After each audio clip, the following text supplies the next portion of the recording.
So welcome back to another video where I'm going to share how it feels like using Moto Edge 70 Fusion for almost 1 month. So basically what happened is that I purchased this phone last month only, and I've been using it for 1 month now, and I'm just going to share you how it feels like using it for this long. So before I go explaining all these things with you, I would like to tell you how much I paid for that. So basically the price was that was listed at 33,000 for the 12 GB and 256 GB variant on Flipkart. However, I exchanged my previous phone, which was G54 5G 12 256, and I got exchange value of 5,000 rupees, and at the same time I also got a coupon of 2,000 rupees from Flipkart. So altogether I got in total 7,000 rupees of off, and apart from that I had paid how much. I'll just show you by calculations. It is nearly like 26,000 I paid, because there are some other charges that Flipkart is taking from the customers, like protect promise fees and other things, pickup charges and all this.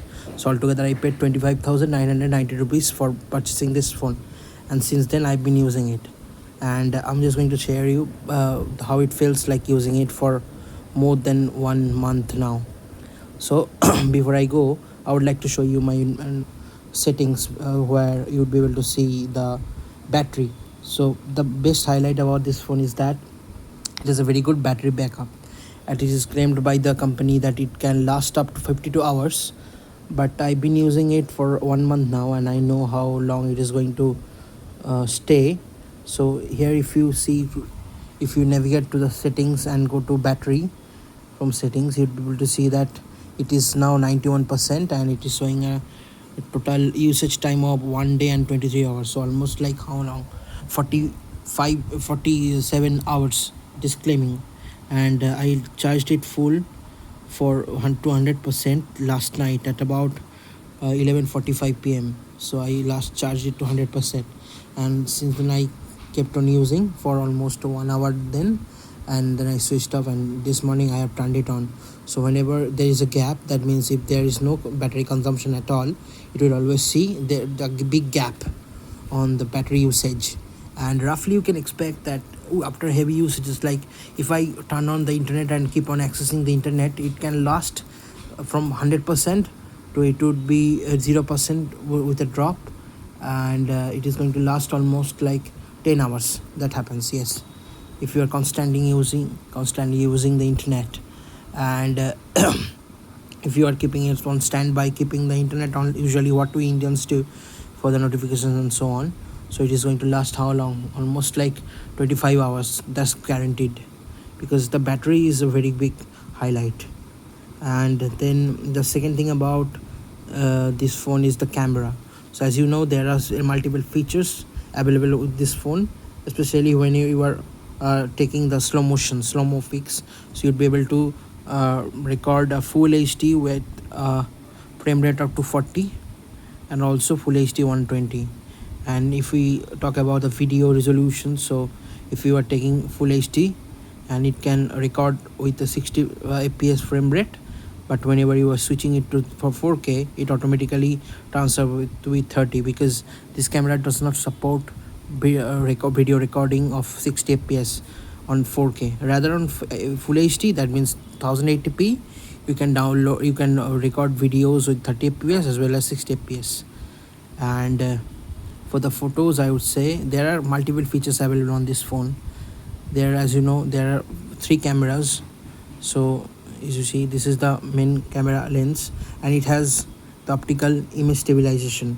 That means whenever, suppose you are taking a picture and your hand is moving like this, the camera will automatically adjust the particular focus, and it will always provide you a smooth picture. I will just show you. For example, if I have kept it on, I don't know whether you'd be able to see or not. You'd be able to, if you observe the main camera lens light here, there is a movement of the lens. So whenever I'm moving it, maybe it is not going to be recorded by this phone which I am using in order to record this video. So whenever you are moving your hand, it will automatically adjust the camera.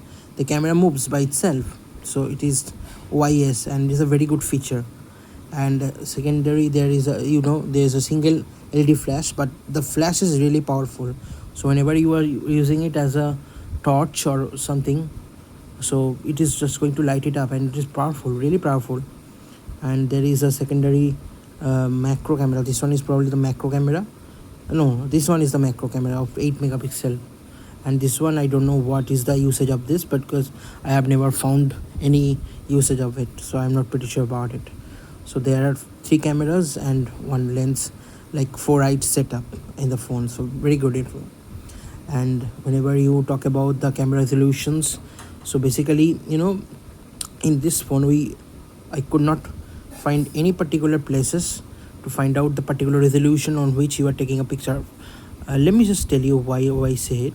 Whenever I'm switching it to ultra resolution, so whenever I take a picture and I go over here to check the details of the camera, so see, it automatically adjusts the quality of the picture. This is what Moto AI does. Okay, and this is the Moto. Always you'll be able to see in the picture data that the total resolution is 50.3 megapixel with the resolution of 6144 into 8192. So if you make a ratio of that, it becomes 4:3, 3:4 actually, because I am taking it portrait mode. So if I switch it to landscape, it automatically changes 8192 into 6144. So this is what happens. And this is the ultra resolution. That means you can utilize the total camera resolution for this phone. For the next one, if you turn it back to simple photos, you would be able to take pictures where you have 2 different modes. Like this is the natural one, and that means whenever you are taking a picture using this mode, there will be no changes in the picture itself. That means there will be a minor enhancement by the AI, and actually the picture becomes good.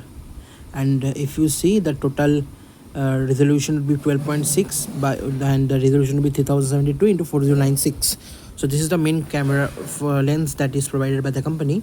However, these days there is a quad pixel technology applied for the cameras, so automatically whenever you are taking pictures, it will automatically enhance to the next higher resolution, which means a 4 times resolution, 4 in 5 4. So altogether you are getting 16. So basically what happens, suppose you are taking a frame rate of 3:4, and the total resolution becomes 3000 and 4000. After quad pixels it becomes 9000, it becomes 12,000 into 16,000. So the resolution will be the same, the ratio will be the same, but the resolution will be enhanced by the camera itself. Okay, and then you have another mode over here. So whenever you are switching it over here, you have the signature style. So if I apply this one and I take a picture, let me just show you the difference, how it becomes. Okay, now see, this is the enhancement applied by the AI. So it is far brighter and looks far better in this one.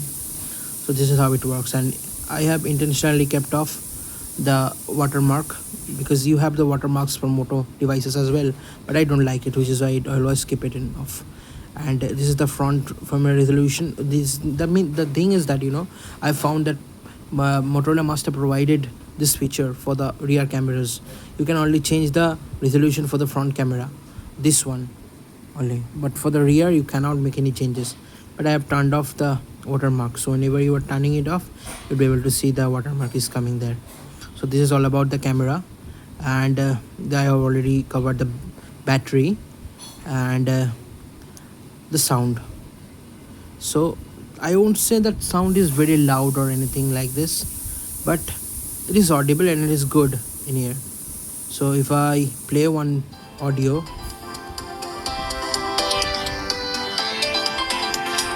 this is how it sounds like. The sound is good, the sound is really good, but I won't say it is very loud. No, it is not loud, but it is soothing to hear. So I would say that if you want to purchase it in this time, so I would consider for some other things as well. For example, if you are tight on budget, that means you can only spend up to 35,000, or you are spending it, then I would say definitely go over for it, because you have the Motorola, the trust of Motorola, because Motorola has been working really well since 5 last years. So you can blindly purchase this phone. And I would say that 12 GB to 56 GB is better for me, because I do keep on multitaskings on this one, which is why I need better support by the system. and this is how. But if you are just youngster that you do not have that much budget right now, then I would say you can go for another device. But if you are not tight on budget, you can stretch somewhat, then I would say definitely go purchase this one.